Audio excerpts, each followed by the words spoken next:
Welcome back everyone, Pato from DoesItPlay here for another monthly recap.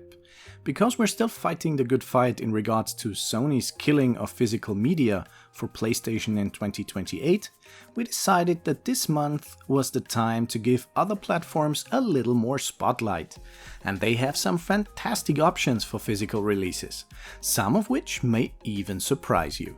So without further delays, let's look at some of our highlights from this month's tests. Here is our DoesItPlay database recap for July of 2026.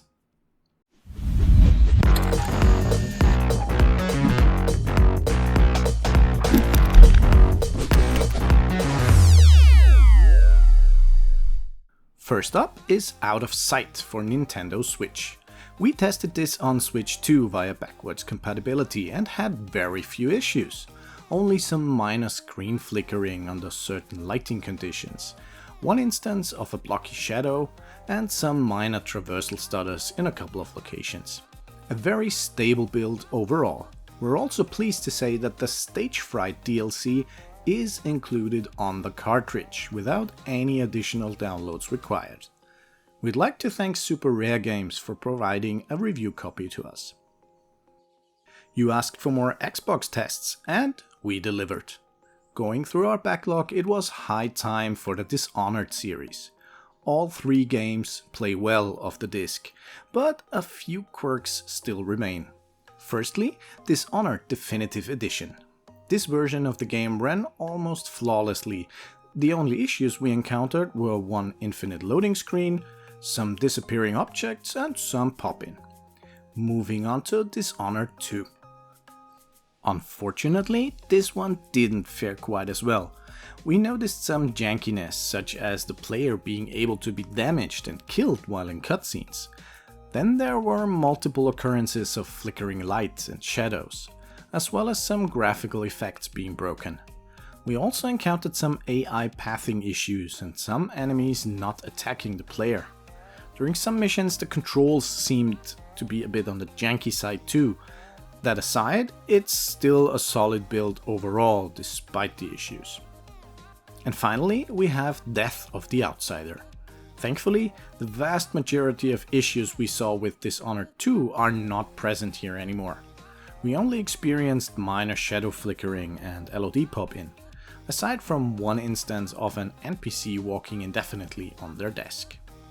While Dishonored 2 does not utilize the Series X FPS boost feature, we are happy to say that Dishonored Definitive Edition and Death of the Outsider do support it off the disc, and both offer a smooth 60 frames per second experience. Keeping the Xbox theme going, we have Bulletstorm Full Clip Edition. We're happy to say it's mostly a solid build, however, we need to mention a few problems. There were a few crashes and random slowdowns. We also ran into some instances of physics items glitching out. On top, what is really sad to see is that the Duke Nukem DLC is only available as a voucher code. A decent, but still partly disappointing release.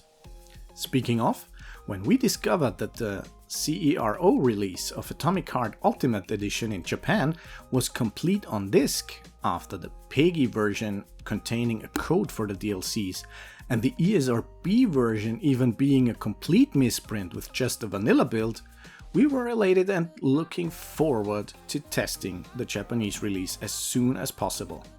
Unfortunately, this release is plagued with many issues. If you're interested in this title, we have a dedicated review for it on the channel to cover all the problems.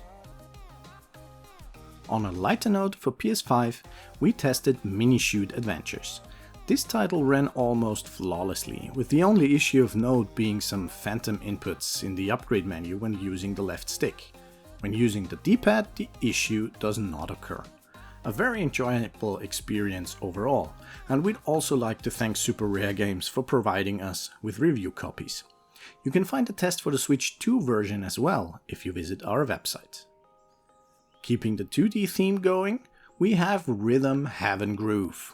We played it on Switch 1 OLED and encountered no issues whatsoever. A really solid build. and also a notable success for physical media. If somebody wants to tell you physical is dead, point them to the over 500,000 copies this game sold in its first 2 weeks in Japan alone. Next up, we have a much requested title, The Outer Worlds for Xbox One. We're pleased to say that we were able to play this title from start to finish via Series X backwards compatibility, but we did rack up a list of minor issues in the process, such as poorly implemented screen space reflections and the ship's AI dialogue overlapping under certain conditions. Still, this is a good way to play this game.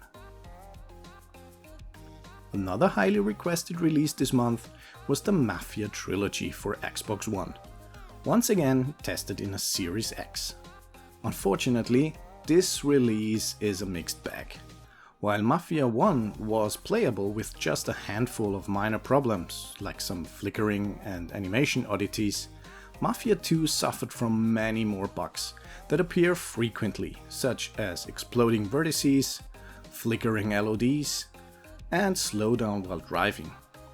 Mafia 3, sorry to say this, is the worst of the bunch.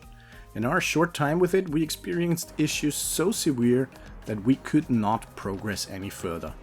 Maybe this calls for a dedicated video on the series in the future to showcase the 3 games in more detail. Let us know if you would love to see this. Ending on a high note, we have Gunvolt Chronicles Luminous Avenger IX 1+2 Dual Collection for the Switch 2. We are pleased to announce that this release is fully playable from the cartridge, and we experienced no issues while playing both of these games. Another great addition to any Switch 2 collection. Okay, one more highlight to wrap things up. The widely celebrated horror hit Soma finally received a physical release on Switch via Kickstarter. This was an absolute must-play as soon as our copies arrived.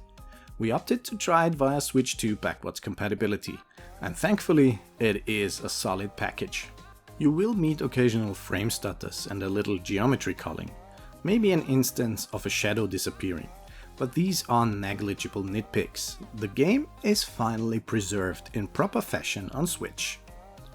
Like every month, we get so many new reports to our database, we simply won't have the time to cover each and every single one in our recap. Some of them we showcase in dedicated videos, like Mouse PI for Hire or Starship Troopers Ultimate Bug War.